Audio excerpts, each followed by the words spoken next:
देवराज की माता शिवालय जाती है, आराधना करती है, साधना करती है, पूजन करती है, अर्चना करती है।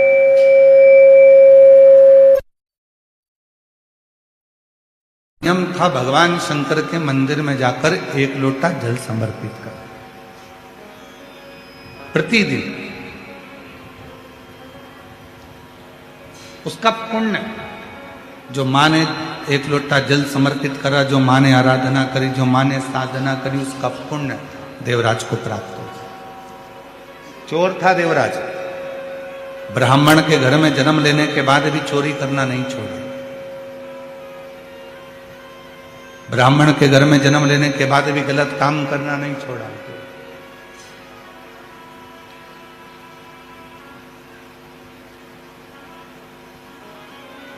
ना चोरी करना छोड़ रहा है देवराज, ना बेकार कर्म करना छोड़ रहा। पर एक माता का करा गया पुण्य कितना काम आता है, जरा विचार करिए। दादाजी ने जो पुण्य करा वो भी पोते को प्राप्त होता है, और पिताजी जी ने जो पुण्य करा वो भी बेटे को प्राप्त होता है। दादी ने जो पुण्य करा वो भी पोते को प्राप्त होता है, और मां ने जो पुण्य करा वो भी बेटे को प्राप्त होता है।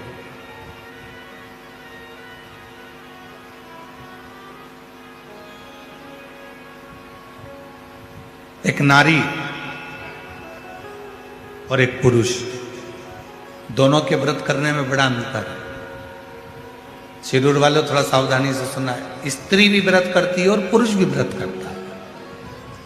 पुरुष यदि सोमवार का व्रत कर रहा है, शनि महाराज का व्रत कर रहा है, मंगलवार का व्रत कर रहा है, बुधवार का व्रत कर रहा है, रविवार का व्रत कर रहा है, बृहस्पतिवार का व्रत कर रहा है, शुक्रवार का व्रत कर रहा है, कोई भी व्रत यदि पुरुष करता है तो उसके व्रत करने का फल केवल पुरुष को ही मिलेगा। ध्यान देना थोड़ा सा, उसका फल केवल पुरुष को ही मिलेगा। पर जब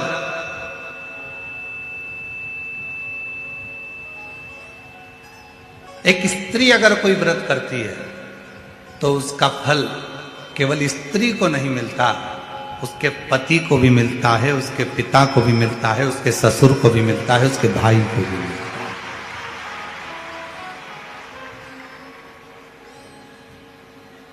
इसीलिए शायद पति के नाम के आगे धर्म नहीं लगाया, पर पत्नी के नाम के आगे धर्म लगाया, धर्म पत्नी। आज तक किसी पति के नाम के आगे तुमने सुना कि धर्म पति है?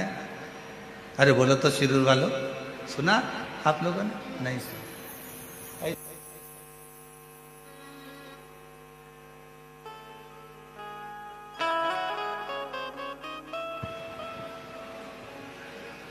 केवल पति अगर सोमवार का व्रत करेगा तो उसको खुद को उसका फल मिलेगा। पति यदि प्रदोष का व्रत करेगा तो उसको खुद को फल मिलेगा। पति अगर मंगलवार का व्रत कर रहा है तो उसको खुद का फल मिलेगा।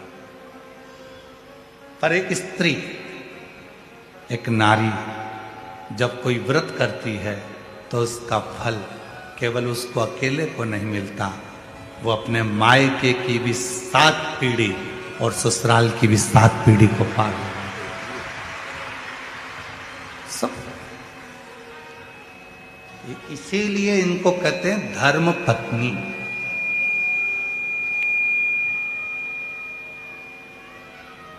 और पतियों के नाम के आगे धर्म नहीं लगाया कि तुम धर्म पति, वो धर्म पत्नी है।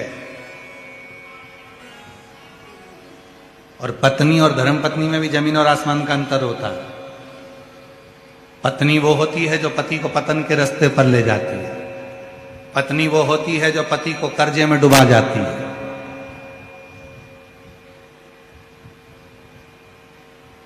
हो सकता है हमारी बात का किसी किसी को बुरा भी लग जाए। पहले शादी होती थी तो लड़की की मुंह दिखाई होती थी तो उसमें पैसा मिलता था। बोलो सही है कि गलत है? पहले मुंह दिखाई में पैसा देना पड़ता था। आज का जमाना ऐसा खड़ा हो गया कि मुंह छुड़ाई का पैसा देना पड़ता है।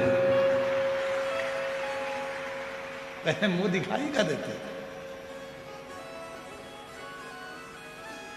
अब तो जो अदालत में केस पहुंचा तो घर के लोग कहते चाहे कितना ही पैसा लग जाए इसका मुंह नहीं देखूंगी, अब मैं इसका मुंह छुपा ले। अब मतलब मुंह दिखाई का पहले पैसा लगता था, आजकल मुंह छुड़ाई का पैसा लगता है, इसका मुंह नहीं देखना।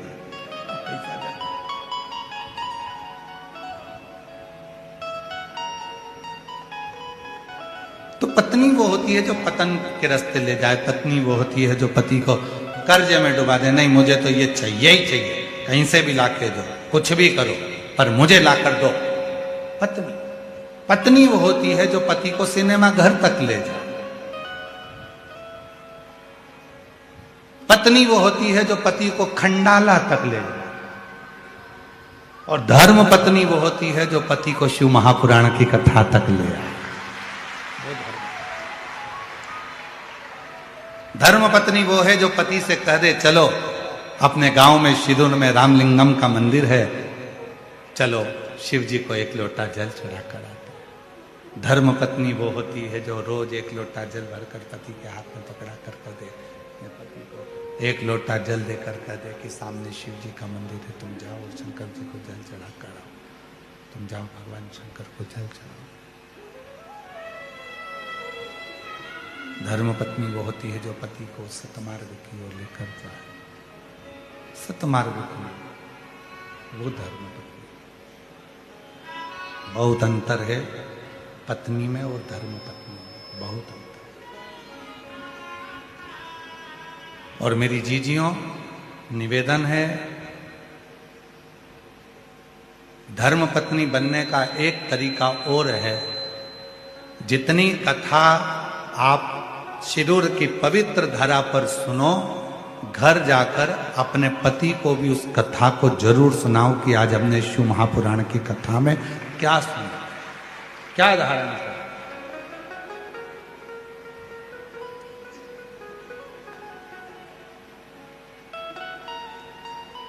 थोड़ा ना थोड़ा संवाद, भगवान शिव की चर्चा, भगवान शंकर की कथा, भगवान शिव का स्मरण, भगवान शंकर का भजन, भगवान शिव की भक्ति, भगवान शंकर का नाम जाप, भगवान शंकर का स्मरण थोड़ा न थोड़ा अपनी जिंदगी।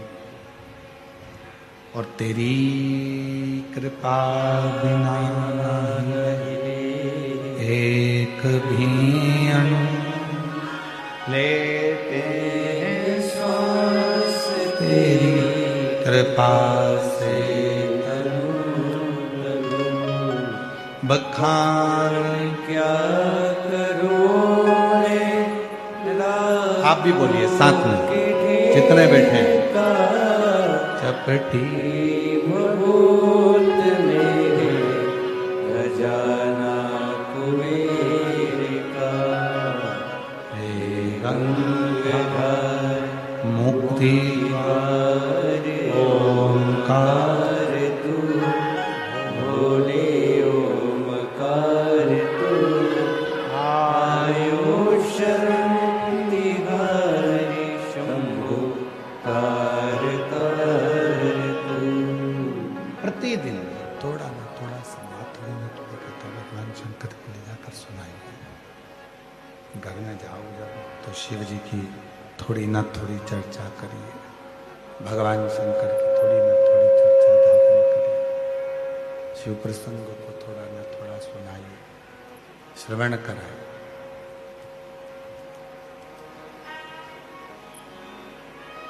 देवराज नाम के ब्राह्मण की जो मां थी, शिव की बड़ी भक्त थी, शंकर की बड़ी उपासक थी। और यदि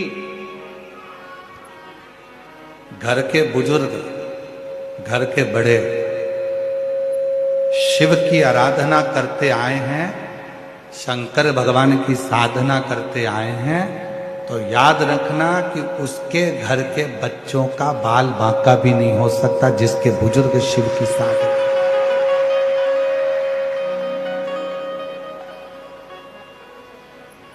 जिसके बुजुर्ग शिव की साधना कर।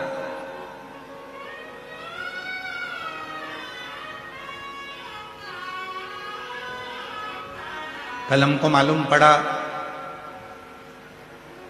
श्री प्रकाश जी के सुपुत्र चिरंजीवी आदित्य प्रकाश जी धाड़ीवाल जी हमारे साथ में जब पुणे से आए तो बड़ा सुंदर सुंदर प्रसंग वो अपने दादाजी का श्रवण करा रहे थे। आदित्य बाबू कहाँ बैठे हैं? कहीं बैठे हैं? अच्छा, बहुत सुंदर सुंदर प्रसंग आप सुना रहे थे और मन कर रहा था कि ऐसा लग रहा था कि स्वयं शंकर भगवान ही अमर कथा पार्वती जी को सुना रहे हो। तो हम भी उसी भाव से उसको सुन रहे हैं। आदित्य उन्होंने एक प्रसंग कहा कि गुरुजी, हमारे दादाजी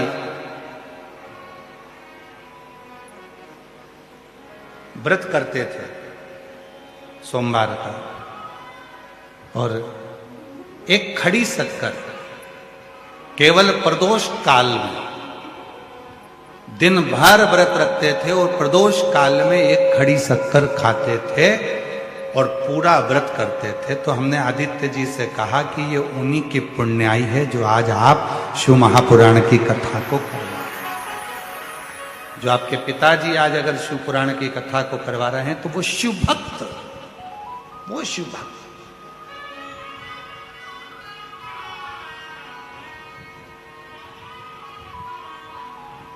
ये शिव पुराण ऐसी पोस्ती ही नहीं है। शिव महापुराण का नियम है, शिव महापुराण उस गांव में उस यजमान के घर जरूर जाएगी जिस घर में माता पिता भाई बंधु में से कोई भी, बुजुर्ग में से, बेटों में से, बेटी में से कोई ना कोई शिव की साधना में, भगवान शंकर की साधना में कोई ना कोई डूबा हुआ है। तो शिव पुराण जरूर पहुंचे, शिव महापुराण की कथा जरूर है।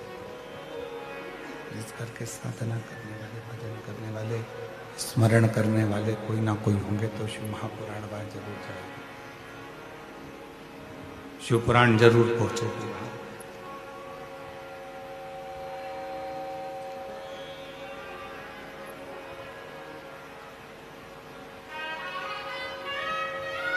जब हम संचेती परिवार में कथा करने के लिए गए तो वहां संचेती परिवार में हमको आश्चर्य हो रहा था कि ये परिवार सब जैन मत को मानने वाले हैं, जैन मत को जानने वाले हैं। फिर आखिर शिव महापुराण की कथा इनके परिवार में कैसे पहुंची? तब मालूम पड़ा विशाल जी के मुख से कि माता जी जो हैं वो शंकर की भक्त है, शिव की आराधना साधना करती, शिव की भक्ति करती।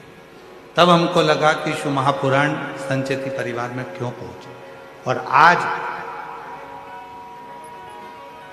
श्री प्रकाश जी धाड़ीवाल जी के परिवार में यदि शिव महापुराण की कथा क्यों पहुंची तो उसका सबसे बड़ा मान है श्रीमान रसिकलाल जी, माणिक चंद जी धारीवाल जी शिव के परम भक्त थे, इसलिए कथा उनके परिवार में कहीं ना कहीं शिव भक्त।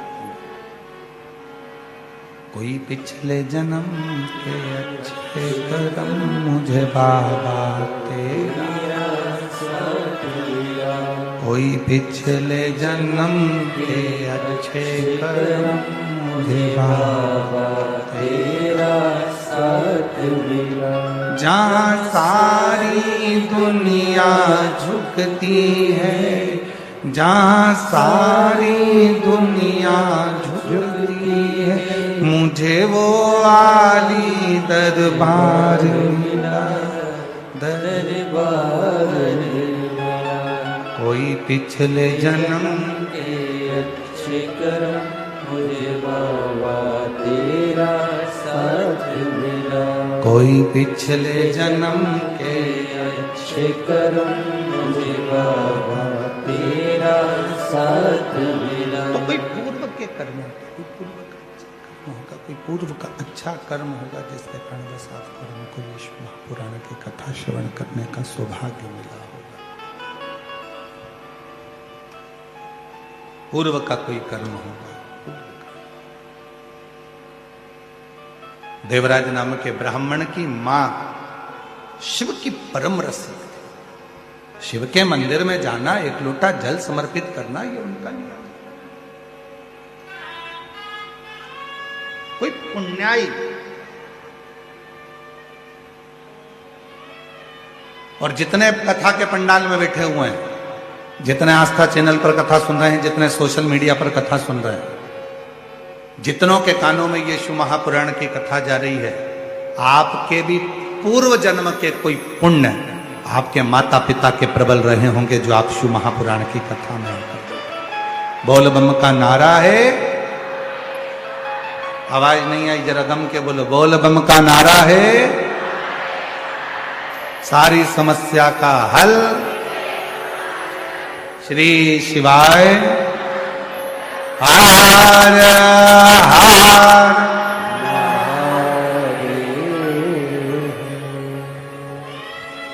कोई पूर्व का कर्म, कोई पूर्व के अच्छे कर्म, और कोई पूर्व के जब अच्छे कर्म होंगे तब शिव की कृपा से आप और हम यहाँ कथा का तत्व ग्रहण करने के लिए, भगवान शंकर की कथा को सुनने के लिए बैठे। कोई पूर्व का कर्म,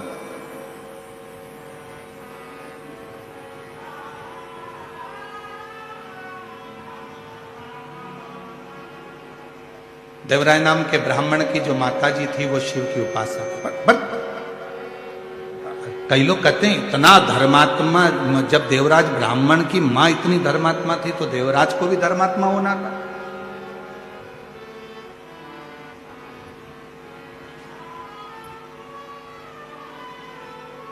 जब माता इतनी धर्मात्मा है, पुण्यात्मा है, तो देवराज को भी धर्मात्मा होना था। जरूरी नहीं है, ये तो कोई पिछले जन्म का कोई अपना कर्म होता है, पिछले जन्म का कोई अच्छा कर्म होता है,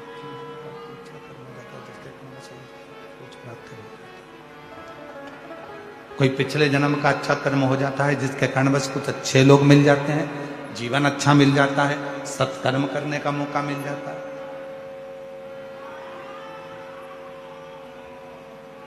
कोई पिछले जन्म के कर्म। देवराज ब्राह्मण की माता धर्मात्मा थी, पुण्यात्मा थी, सत्कर्मी थी, पर देवराज चोरी करता था, गलत काम करता था। तो किसी ने कहा भाई माता इतनी पुण्यवान है, माता इतनी धर्मात्मा है, माता इतनी पुण्यवान है, धर्मात्मा है, रसिक है, तो फिर तो बच्चे को भी धर्मात्मा पुण्यवान रसिक होना चाहिए।